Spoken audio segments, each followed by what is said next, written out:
Bienvenue à toutes les femmes ambitieuses. Vous écoutez l'épisode 166 et aujourd'hui, je réponds à vos questions. Je m'appelle Jenny Chamas, je suis chef d'entreprise et master coach certifiée. Femmes ambitieuses est le premier podcast sur le leadership en France. Ici, j'aide les femmes à dépasser les obstacles pour intégrer et mener les organes de direction des entreprises, développer leur entreprise, piloter leurs équipes et devenir de meilleurs leaders. Pour me soutenir dans cette mission, abonnez-vous au podcast et laissez un avis 5 étoiles sur la plateforme de votre choix.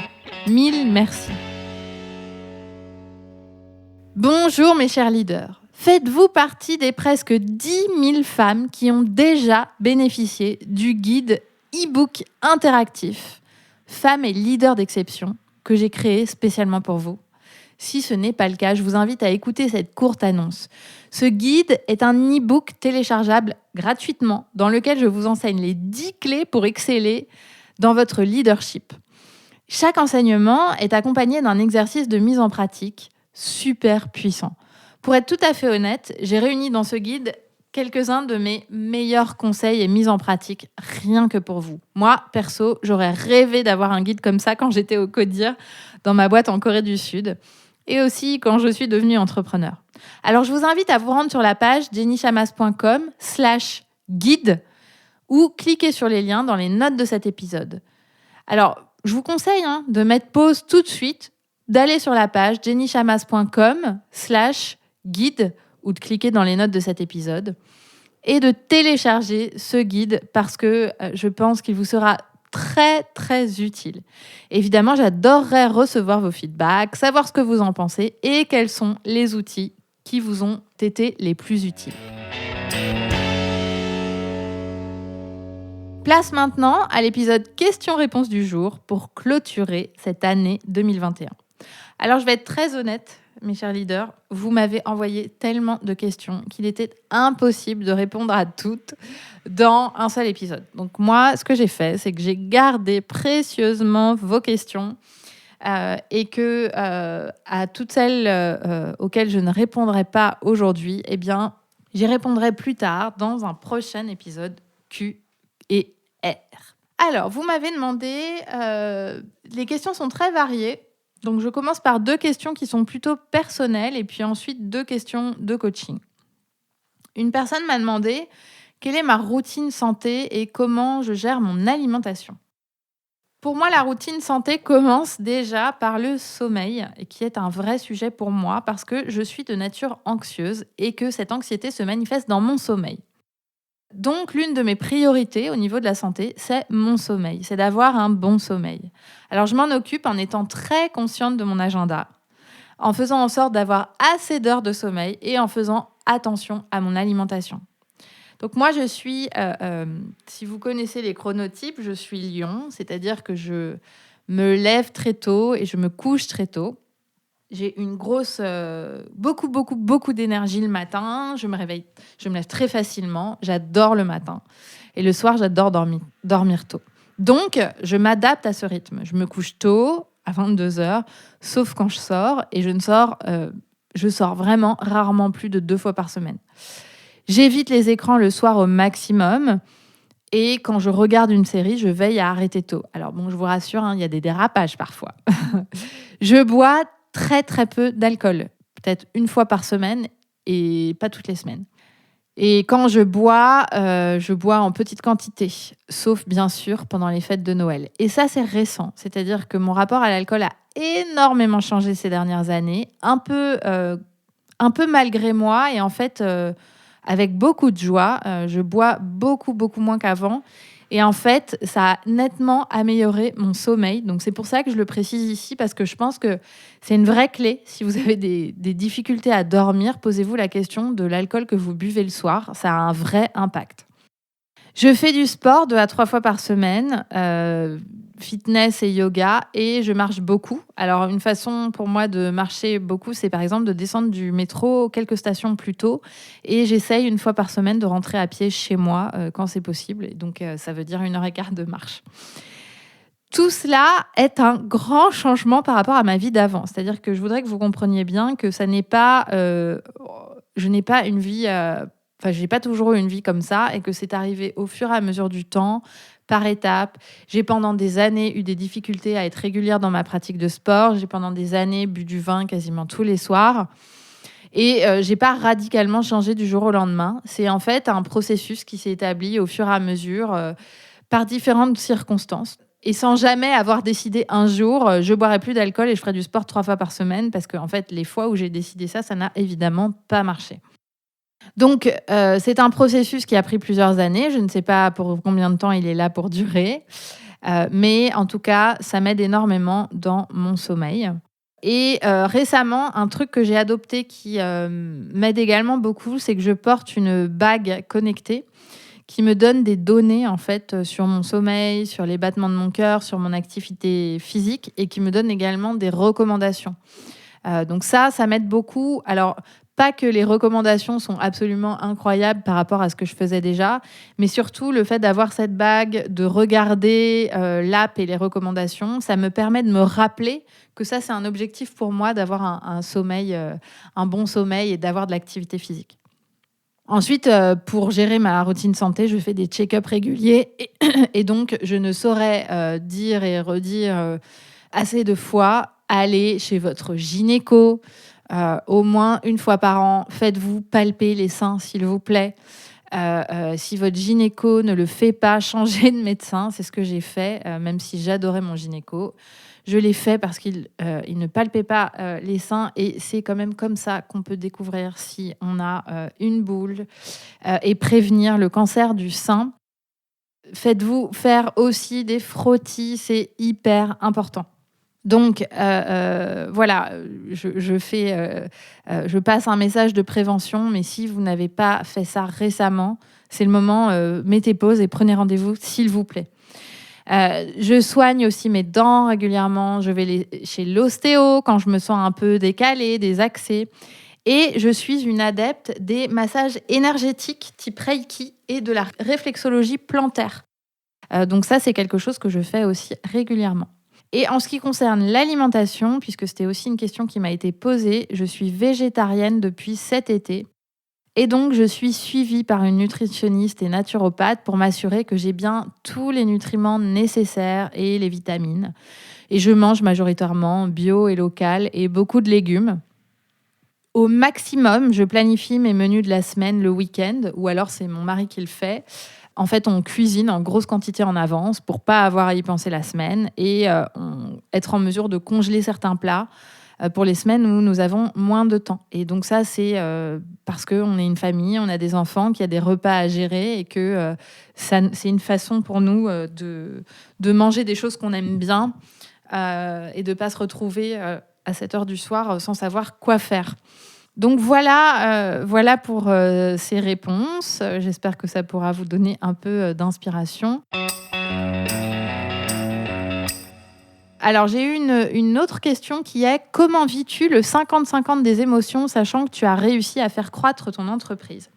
Alors, c'est une excellente question et qui démarre avec un présupposé. Donc, comme vos questions sont très courtes, je fais des interprétations qui sont peut-être fausses, mais c'est l'angle d'attaque que je vais prendre pour cette question. J'espère que ça répondra à la personne qui me l'a posée. Mais je pense que dans cette question, il y a un présupposé qui est que quand on réussit à faire croître son entreprise, potentiellement, nos émotions changent. Et je voudrais lever le voile sur le présupposé que j'interprète. Il n'est peut-être pas là, ce présupposé, mais en tout cas, c'est mon interprétation. Et moi, c'est un présupposé que j'avais avant. Donc, c'est pour ça que je veux lever le voile là-dessus. Le 50-50 des émotions, c'est-à-dire le 50% d'émotions positives et le 50% d'émotions négatives, ne devient pas meilleur quand on parvient à faire croître son entreprise. C'est-à-dire, ça n'est pas corrélé. C'est pas parce qu'un jour on réussit à vivre de son activité, ou qu'un jour on réussit à embaucher quelqu'un, ou qu'un jour on réussit à, je sais pas moi, générer assez de profit pour pouvoir se payer des dividendes, que le 50-50 des émotions se transforme. C'est-à-dire qu'on a toujours 50% d'émotions inconfortables, même quand on n'a plus ces questions-là. Alors, je sais ce que vous pensez peut-être, c'est facile pour moi de le dire parce que ça marche, etc. Et par ailleurs, je me souviens très bien qu'un jour, on m'a dit la même chose quand je démarrais et que je galérais à trouver mes premiers clients. On me disait, non mais en fait, ça ne devient pas plus facile plus tard. Et moi, je me disais, Mais en fait, je vais vous dire, c'est la vérité. Le 50-50 des émotions est toujours là. Alors pourquoi? Eh bien, au début, quand on lance son activité, c'est la peur de ne pas y arriver, la frustration quand ça ne marche pas, la honte que ça avance lentement selon nos propres critères, la panique de se prendre des portes à la figure. Et puis après, une fois que ça marche, les peurs changent. C'est la peur de ne pas rentabiliser les investissements faits et donc de ne pas pouvoir payer nos salariés. C'est le doute que du jour au lendemain tout s'arrête. C'est la fatigue de travailler beaucoup et de prendre sans cesse des décisions. C'est la solitude qu'on ressent parfois à piloter une entreprise. C'est la peur de ne plus progresser avec les années. Donc en fait, ça ne devient pas complètement plus facile quand ça marche. Les inquiétudes, les peurs et les doutes changent en fait. Ils sont toujours là, mais ils changent, c'est tout. Alors comment je le vis ce 50-50 ? Eh bien, je le vis très humainement. Je le vis des jours avec et des jours sans. La chance que j'ai, c'est que en tant que coach, je connais l'importance de se faire accompagner en coaching et de prendre soin de soi. Donc, j'ai une vie que j'ai organisée pour être soutenue.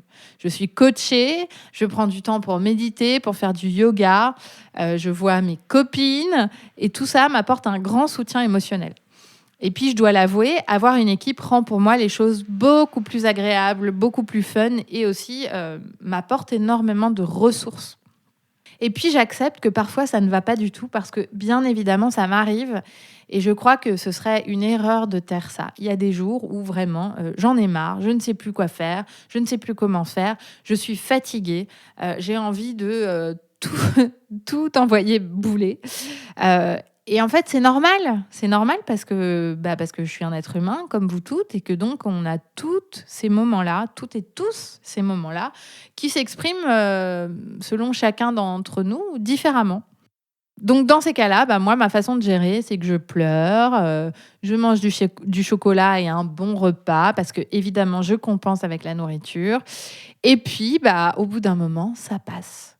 Et en fait, je crois que la clé, c'est pas de se dire que ça n'arrive pas, ou c'est pas d'essayer de faire en sorte que ça n'arrive pas, c'est de se rappeler que en fait, ça passe. Et tout passe.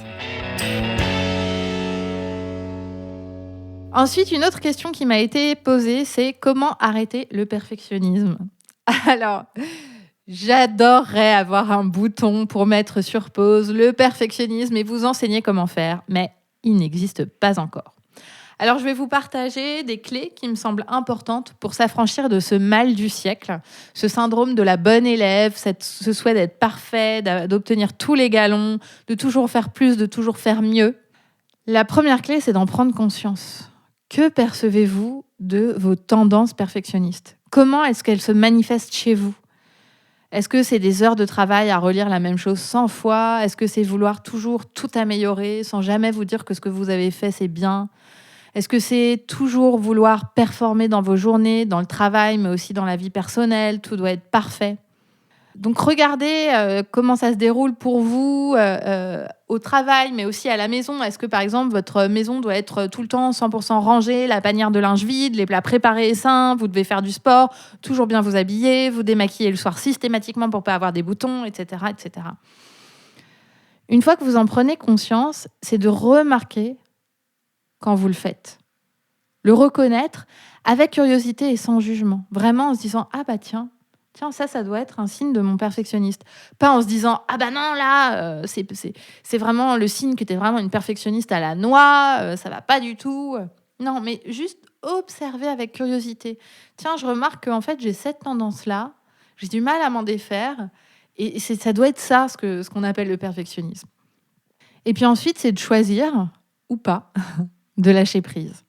Choisir de ralentir, d'accepter, de faire moins bien ou de ne pas faire. Alors, je vais vous donner un exemple personnel parce que je crois que c'est la façon la plus facile de comprendre et de voir comment on peut opérer ça pour soi.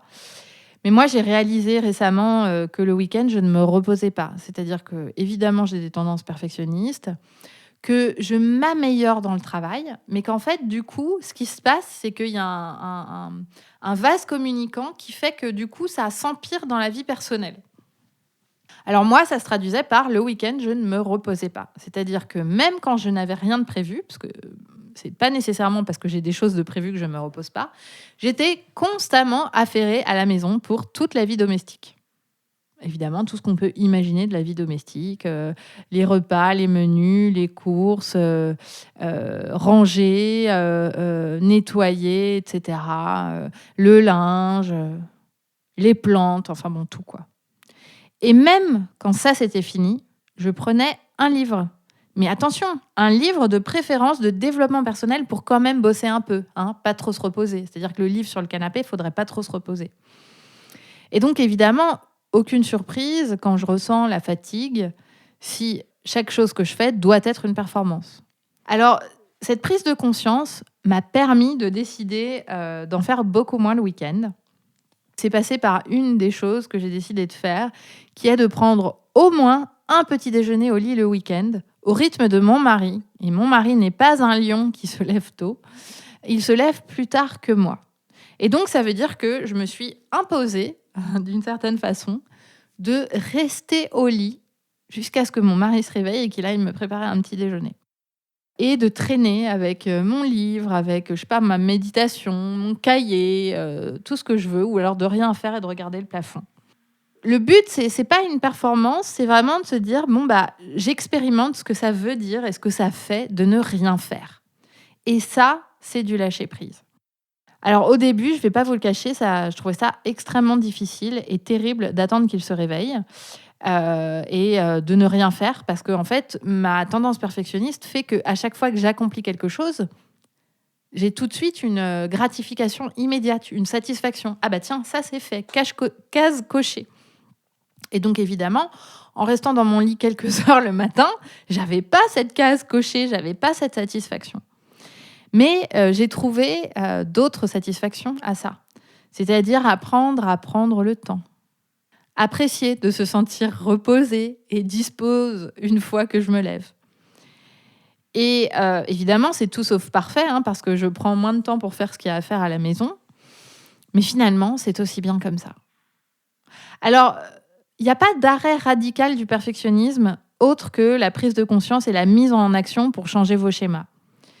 Et ça doit se faire évidemment en bienveillance avec soi-même, sans jugement, parce que sinon, c'est essayer d'enlever le perfectionnisme avec perfectionnisme. Si vous commencez à vous juger et que vous vous dites que ce que vous faites, c'est pas top.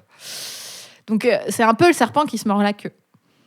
Et le coaching, c'est la solution parfaite pour cela. C'est précisément ce qu'on travaille dans le programme Leaders Ambitieuses. D'ailleurs, j'ai une cliente qui me disait, en terminant les 6 mois d'accompagnement, qu'elle travaillait moins en obtenant plus de résultats. Et c'est souvent ce qu'on observe quand on apprend à hacker son cerveau et à gérer ses émotions. Car les comportements perfectionnistes sont engendrés par votre état émotionnel. Le doute, l'illégitimité, le stress, l'anxiété. Donc quand on apprend à accueillir les émotions et à être davantage aux manettes, eh bien on ressent moins le besoin d'être parfaite tout le temps. Et c'est tout le bonheur que je vous souhaite. Voilà pour les questions du jour. Alors, comme je vous l'ai dit, il y en a une liste d'autres que je garde bien précieusement. Je vous remercie d'avoir partagé toutes vos questions. Et j'essaierai d'y répondre au fur et à mesure dans les épisodes Q&R ou d'une autre façon, parfois sur Instagram avec une vidéo.